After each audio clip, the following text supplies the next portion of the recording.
Hello and welcome to World Insight with me, Tian Wei, coming to you live from CGTN in Beijing. Coming up on today's program, the U.S. celebrates Independence Day with a looming war over tariffs.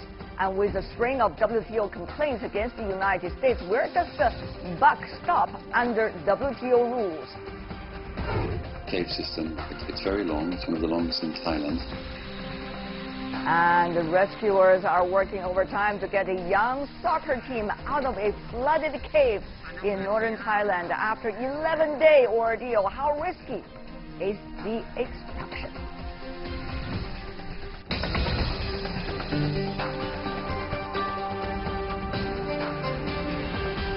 Yes, this is World Insight, and I'm Tian Wei. We begin our program today with rising trade tensions over the U.S. tariffs. In the past few months, the Trump administration has levied new duties which did not sit well with its trade partners. The wrangling over Mr. Trump's trade policy has sent ripples both inside and outside the U.S. less than 5 months until the U.S. midterm elections. Affected nations have filed WTO cases against Washington, and on Monday, the U.S. president even warned his trading partners, well, we'll be doing something about WTO. Well, let's take a look. What are the latest developments?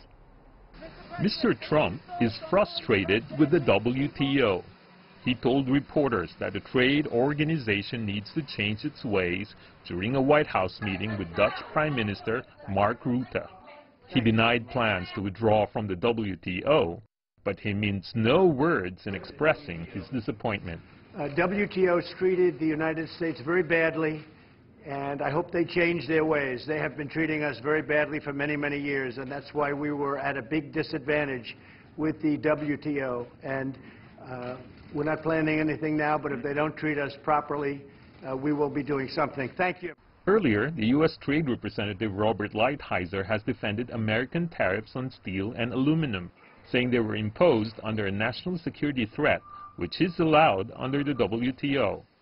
That did little to stop many U.S. trade partners from filing WTO complaints against the metal tariffs and accused the U.S. of violating international trade rules, with Russia recently filing a complaint after Canada and the EU.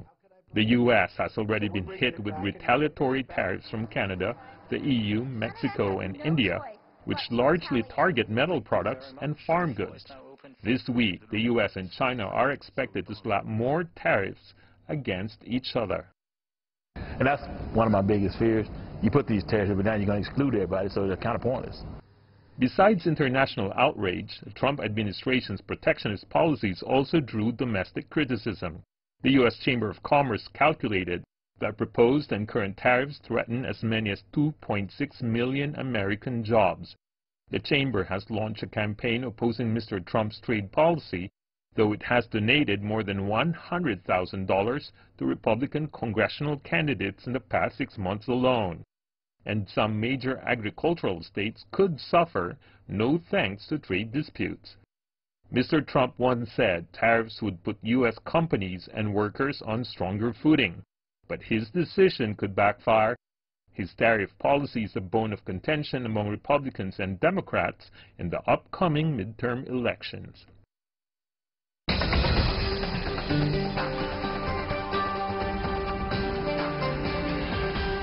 For more on Trump's trade policy, we are joined in Beijing studio by Einar Tangen, a political affairs commentator. Welcome, sir. Also joining us in Washington, D.C., U.S., Bruce Fein, an American lawyer who's former Associate Deputy Attorney General under President Reagan. Welcome, sir.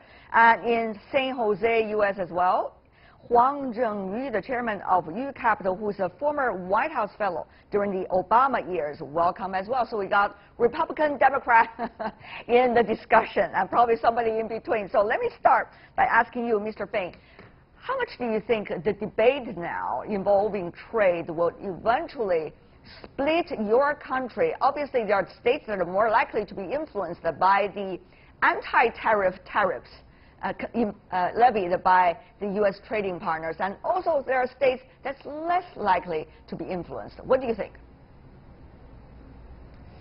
Well, I think the heart of the business community is unified against what President Trump is doing.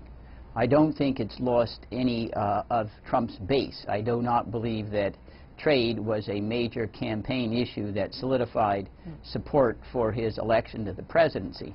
At least at present, moreover, the volume of international trade affected by the tariffs is relatively small compared to the global trading community. If it continues to escalate, there's no doubt there'll be a pinch on the economy. I think free trade and the absence of tariffs is what politicians call as a win-win. It can benefit both countries that are involved in the trade. But one thing that people often forget is that political math is not economic math.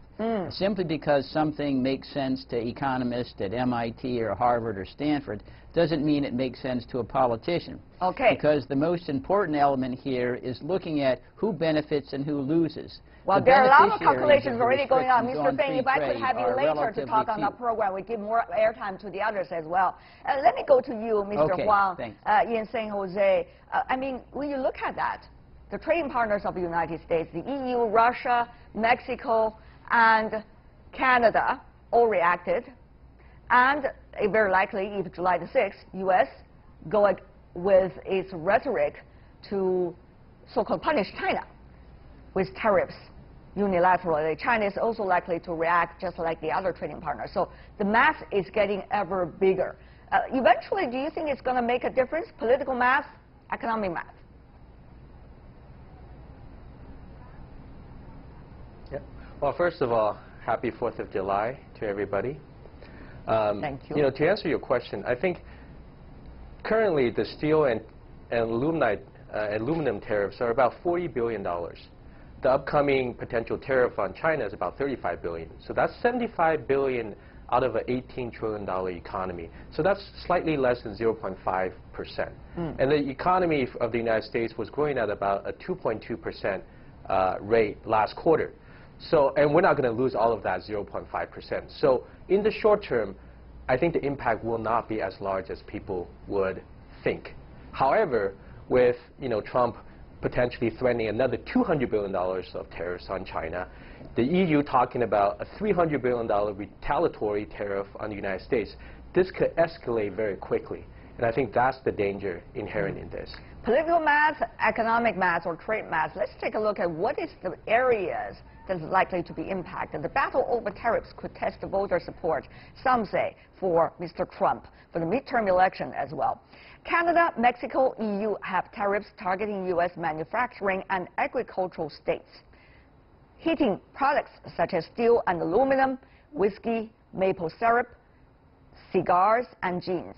Several U.S. states could feel the heat of the retaliatory duties. For example, Michigan rely heavily on the steel and motor industry, Wisconsin, known for milk and cheese, and Illinois for soybean production.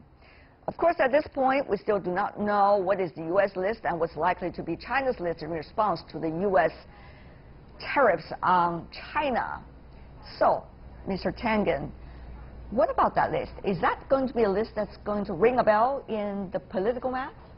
I would agree that it would. And I would disagree that Trump did not run on trade. He did very much. He said he was going to get rid of NAFTA, he was going to take America first, and it was make America great again. So I would differ with my colleague on that. In terms of what this is going to do to the U.S., it is going to be a political math.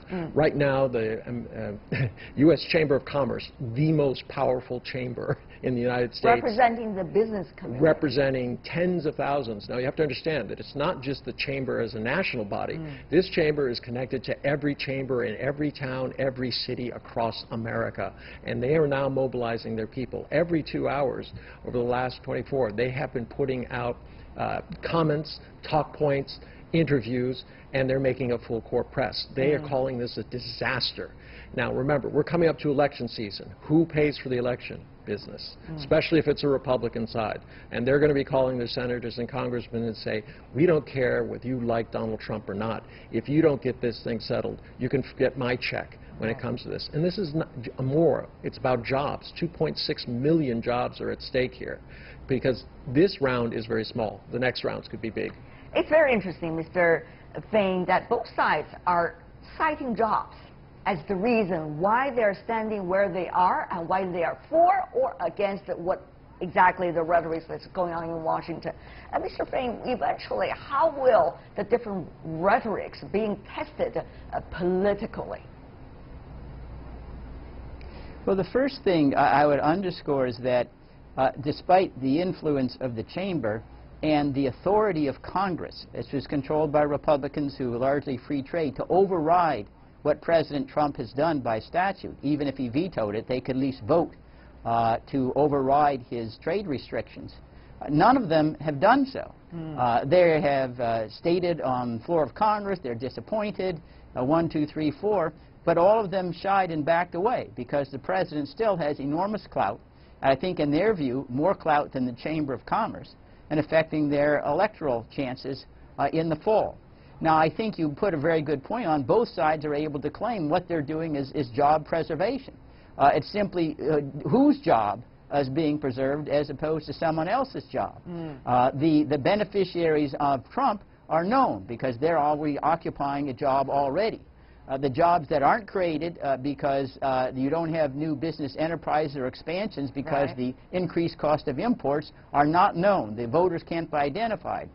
And I think that's what gives political traction to what Trump is doing.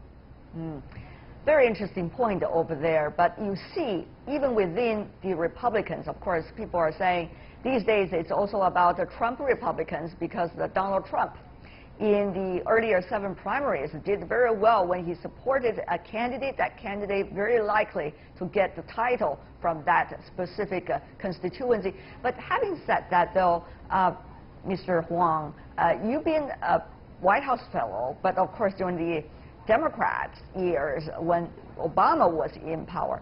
How much do you think the other voices of the Congress will be able to balance? If you think about the majority leader, for example, in the Senate, or some of those in the House of Representatives, very powerful voices, they're actually the states that's going to be influenced by the counter tariffs imposed on the United States by the others.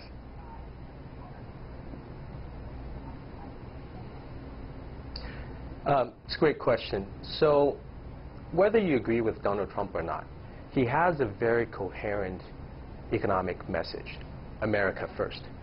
And what I see today is throughout his base, his approval rating is about 80 to 90%. And he has quite a few issues besides trade that his base highly supports, whether it be now 2 nominations to the Supreme Court, the tax reform bill, immigration bans, etc. And I don't think today there's a countervailing economic message coming out of either the established Republicans or the Democrats. And without such a unified counter-economic message, I think we will continue to see his economic message predominate. And his economic message is really predicated when it comes to trade, that tariffs is not necessarily a bad thing. I think Donald Trump truly believes that the imposition of tariffs, if it makes other countries lower their protectionist measures, that's good. If it continues, that's also good because he believes that that will bring jobs to the United States because companies will want to set up companies in the United States because of higher tariffs. Whether that's true or not, only time will tell. All right. Mr. Tangen, you see this is not the only issue that Mr. Trump, his administration, is having certain kinds of discussion, to say the least, with the rest of the country. There are trade issues. There are also the affirmative action issues, which is big inside the United States. There's migration issues about family separation, about the wall with Mexico, things like that. And you've also got a lot of other issues all at the same time. So eventually, the trade issue, is it going to gain points for Trump, if you think about the overall story leading up to the midterm election, or is it going to be the one that's actually going to lose points for Trump among all of these? Well, you mentioned calculations earlier, and that's exactly what we have here. I mean, Donald Trump has indicated that he's going to withhold a decision on NAFTA till after the elections. Yes. His group is trying to figure out exactly what the timing is going to be in terms of the harm that's going to be created. They know there's going to be something to pay at the end of this. The question is when.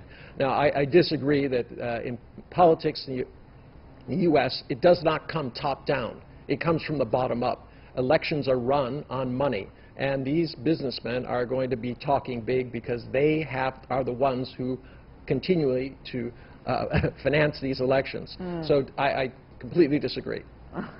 Mr. Tangen, after staying here in China for some time, you seem to disagree with some of your colleagues back in the United States. And now, Mr. Fein, I mean, you are coming from the side of law in a way, working for earlier during the Reagan administration. Now the 9 so-called, the Supreme Court judges, one of them retired, and it's likely many call him the deciding vote. That deciding vote now gone, and now candidates for the possible one going to take that place is being tested right now.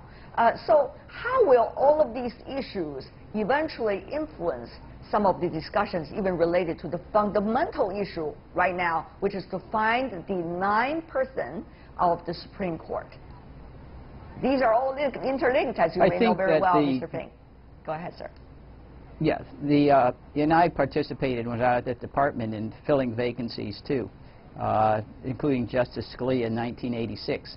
I think that the replacement is undoubtedly going to be more conservative, if you will, more aligned with Mr. Trump's social policies as translated into constitutional doctrine than was Anthony Kennedy. He was often called, you know, the fifth vote, the Kennedy court, because his vote was oftentimes crucial between a solid flank of 4 liberals and 4 conservatives. And the Republicans do control the Senate. They will be the ones deciding to confirm a nominee of Mr. Trump. The persons he's interviewed so far are all decidedly to the right of Mr. Kennedy. So I do think that this particular confirmation would solidify what we call as a legal field as executive power. It will have a court that is likely, as it did even with Kennedy's vote, endorsing Mr. Trump's ban on immigration for selected countries and giving a broad interpretation of unilateral executive power. And that will be important as some of these legal issues relating to Mr. Trump's ability to create tariffs or put in quotas based upon a national security claim that seems to be clearly an economic rather than a national security claim, and those issues are already in court. Right. So the vacancy clearly, I think, will strengthen President Trump going forward. I see. Mr. Huang, now it's really about timing. A lot of things being tested, and we all know this is strategy and technique of President Trump, which is to mix a lot of things together, make sure that there are different voices, and he would come in and try to get the best benefits, the biggest benefit out of the chaos.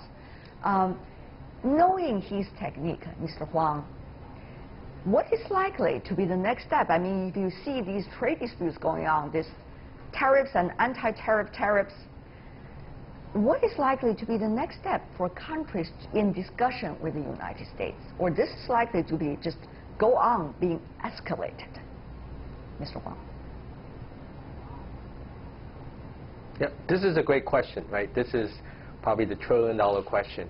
Now, if we look at how American tariffs are imposed, typically there's a period about 2 to 3 months to take in public comments and public input.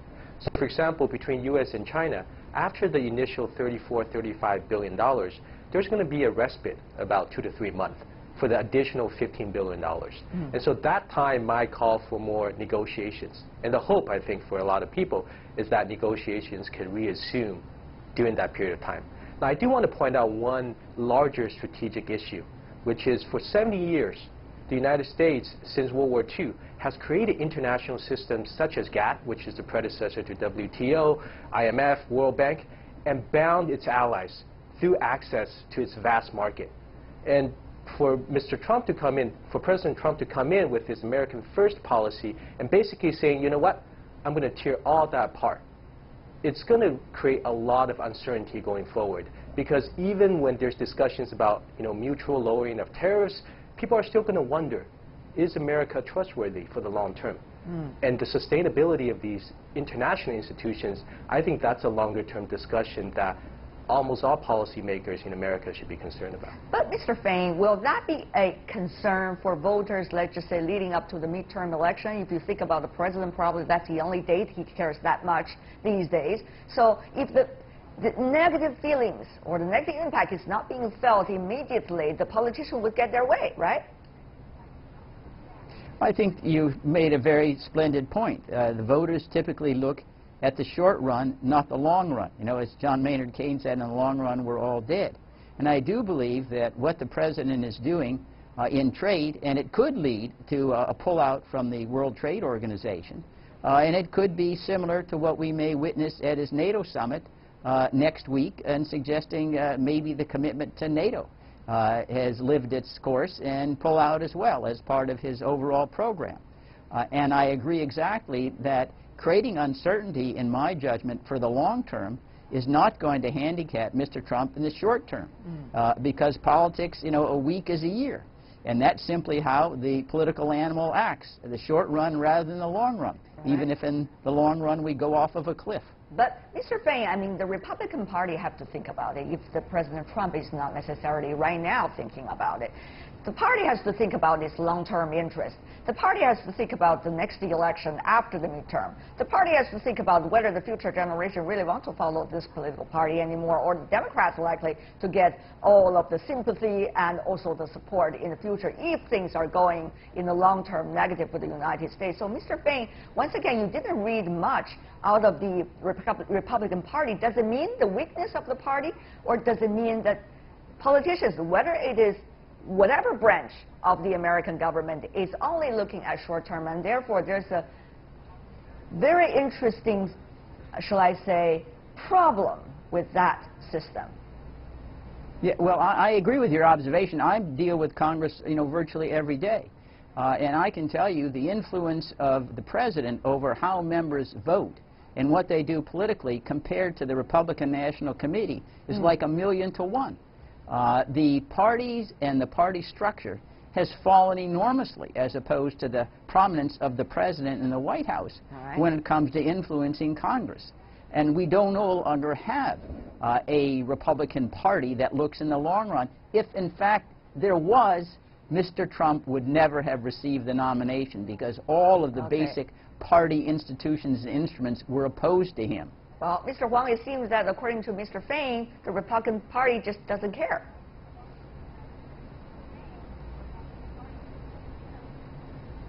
Well, if you look at American political history since World War II, there's actually been a remarkably consistent set of foreign policy, especially around trade. I think Trump is upending all of that. And I think today, both the established Republicans and the Democrats are grappling with a set of alternatives that both resonate with voters in the short term, but make sense for America for the long term. And I think that grappling is happening behind the scenes, but I know it's happening.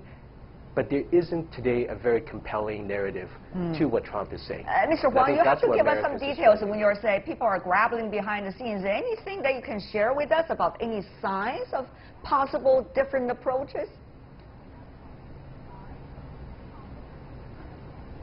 Well, for example, within the Democratic Party, right, there is an economic message emerging.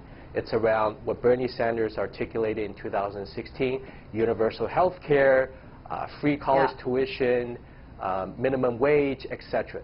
But that's not currently the mainstream Democratic economic message. So within that party, we see, you know, a lot of discussions on what is the Democrats going to talk about if it continues to claim to be the party of the working people.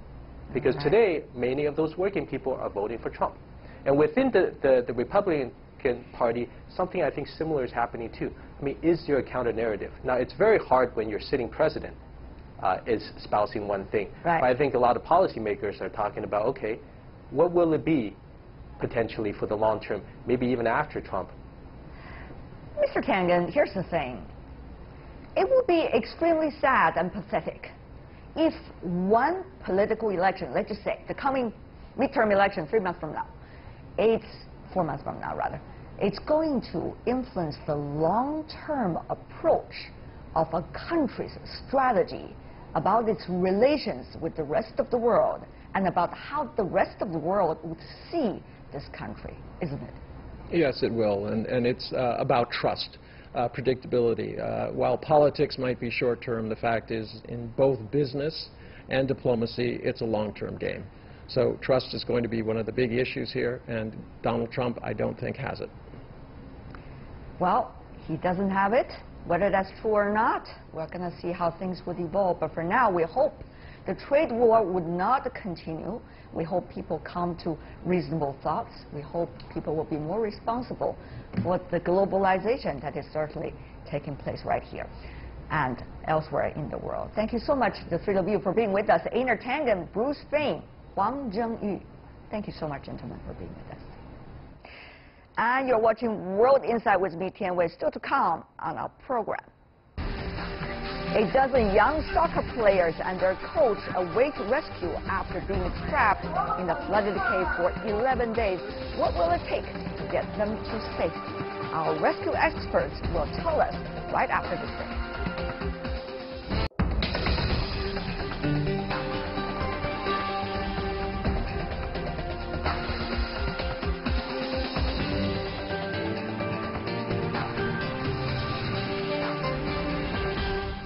Welcome back. You're watching World Insight, coming to you Monday to Friday on CGTN. Now on to the latest on the Thai youth football team, who were found alive and well after spending 10 days trapped inside the flooded caves. Well, that is incredible news. The problem is they are still stuck inside. Right now, authorities in northern Thailand are looking for ways to get the 12 teenagers and their coach out of that cave.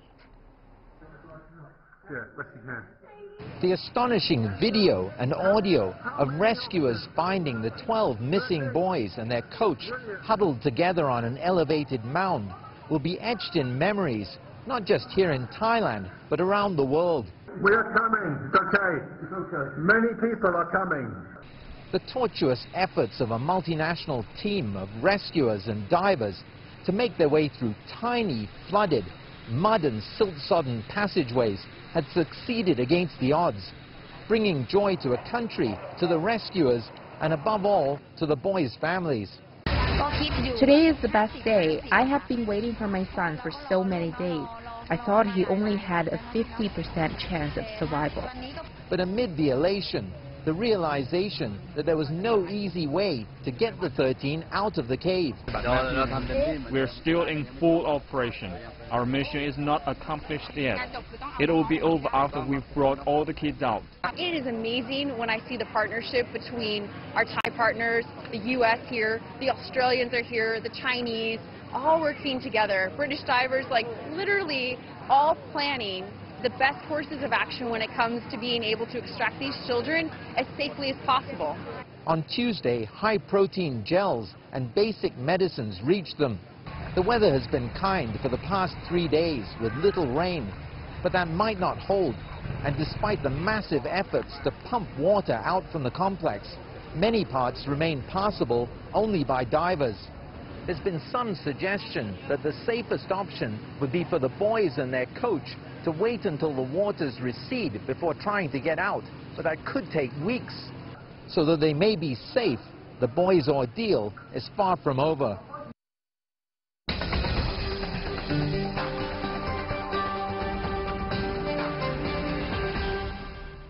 So what is going on over there? What are the risks of a cave rescue? Let's ask our panelists. In Beijing, we have Ms. Li Feng, who is the director of the Green Boat Emergency Rescue Center, who's also the captain of the Green Boat Rescue Team. That is certainly an NGO, a volunteer group. And the organization joined this time's Thailand Rescue.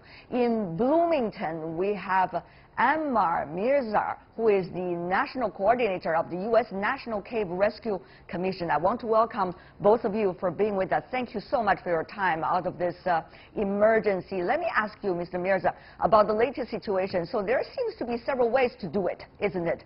To wait for the water to recede, or actually have the boys and their coach to swim out, to dive out. But both are difficult. Of course, creating a shaft in the mountain could also be possible, but difficult too.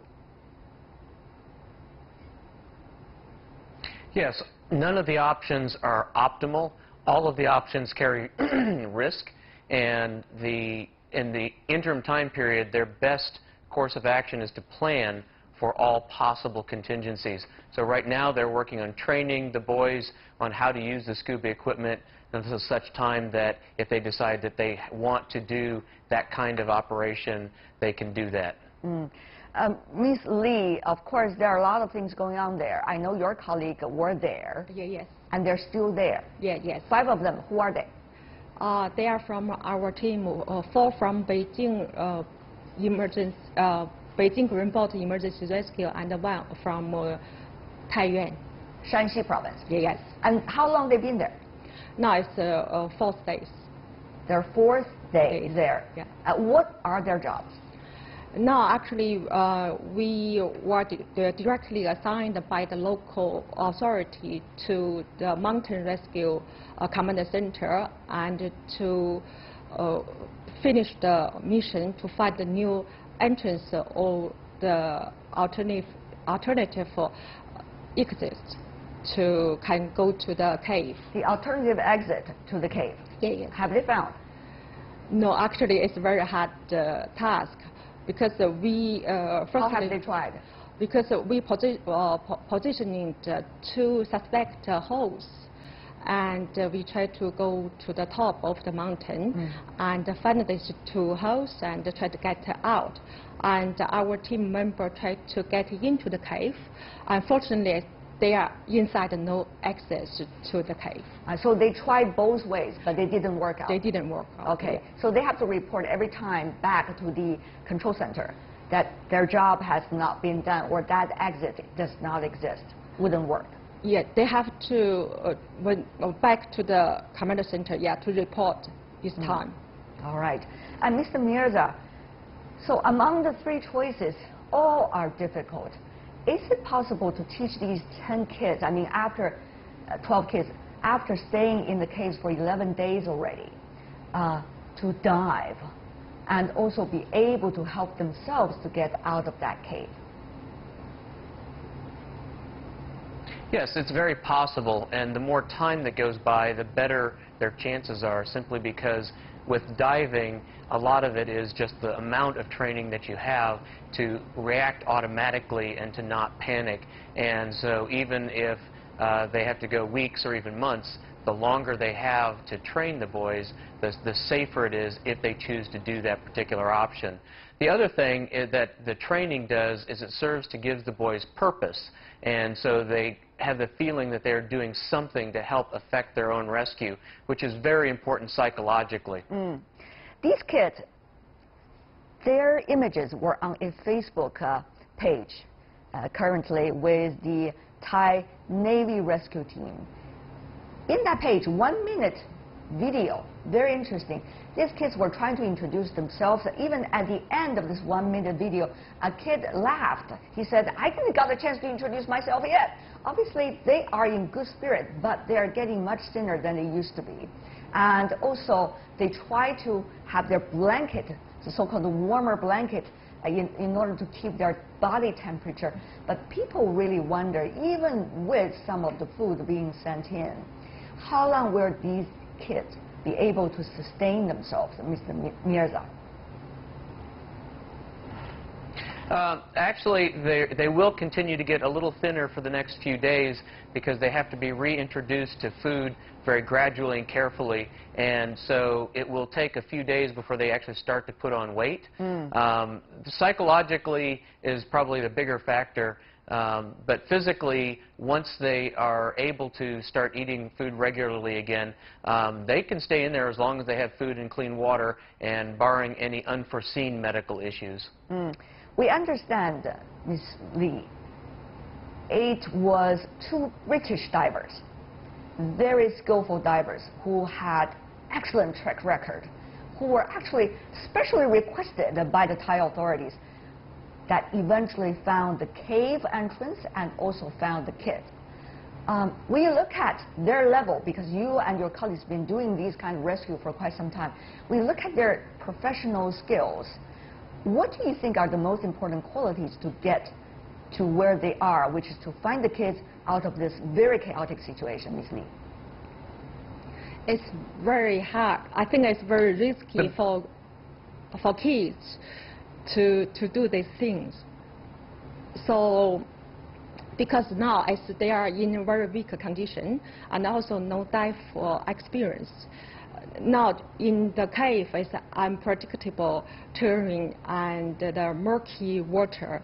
Even though for the very skilled and healthy Thai Navy SEAL members, they still need 6 to 9 hours to get out. Now you see on our video, the kids, they're trying to wave in front of the camera, and their parents were watching the video, certainly very excited to know their children are still alive and well, but they're also crying because the kids are getting thinner, as you said, Mr. Mirza. But when you talk about the 2 British divers, as in my question earlier to Ms. Lee, what do you think are the most important qualities for these lifesavers, and what are the things they did right this time? Well, obviously they did something right because they found them. It's very difficult and very dangerous to try to second-guess the people who are there simply because they are the people who have the best amount of information and are doing the best job with that information. The people that I do know in both the Thai government and the international team are all very highly skilled, highly experienced people, and I don't think I could do any better job if I were there, and I certainly trust them to be doing the best thing that they can be doing. Mr. Mirza, you see what is going on right now. When one emergency happens, people from around the world, those who are professional and also those who are amateur yet have been doing a lot of work, like Ms. Lee, would run to the scene and try to help. How much will this be able to clear, in a way, the situation, be able to help?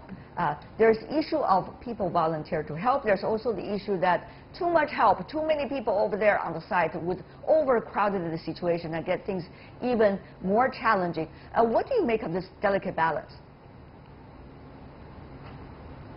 It is a very delicate balance, having enough people who have the right skills. Every time you increase the amount of people involved in one of these operations, you increase the logistical problem that you have. The cooperation has been absolutely astounding, and I think it's really good from the standpoint of the ability for people from different cultures and different backgrounds to be able to get together and work together. But it also presents some unique challenges, and each time these things happen, we learn a lot of how to do them better the next time. Right. Ms. Lee, I understand you and your colleague went through a lot as an NGO here in China, going to the emergency situations, for example, at some of the early earthquakes in China, and also you've been going abroad like this to the other emergency situations, trying to offer your help. At the end of the day, what do you think are most important of your takeaways as the Chinese rescue team? As a Chinese rescue team, we are, as a witness, we participate in this rescue time, and we witness the Chinese civil rescue power growth, and we go overseas and to help people, to save people, and take our responsibility. So it's very good for us, not just as a participator and also as a learner, to learn from other country rescue teams. Mr. Mirza, certainly this is not a time for any country to reflex the muscles and showing the power, but rather an international cooperation. This is about humanity in a way. Mr. Mirza, having many emergency situations earlier, what do you think are the most important way for international cooperation on issues like this? Well, that's a political issue that's kind of above what I deal with in response for these things, but I do know that as I've helped coordinate some of the international responses for other cave rescues, it is very important for the governments to be able to work together as well, simply because that smooths the ability for those of us who have those specialized skills to be able to get to where they are needed to do the humanitarian aid. Right. Ammar Mirza and also Li Feng, thank you so much for both of your service and also your contribution. Really appreciate it. Thank you so much. And that is all the time we have for today. If you'd like to see more, try to find us World Insight CGTN into your search engine or check out our YouTube channel. You can also follow us on Twitter, Facebook, and Sina Weibo. From me, Tian Wei, and everyone on the World Insight team, thanks for watching, and tune in again next time for insights across China and around the world. Good night.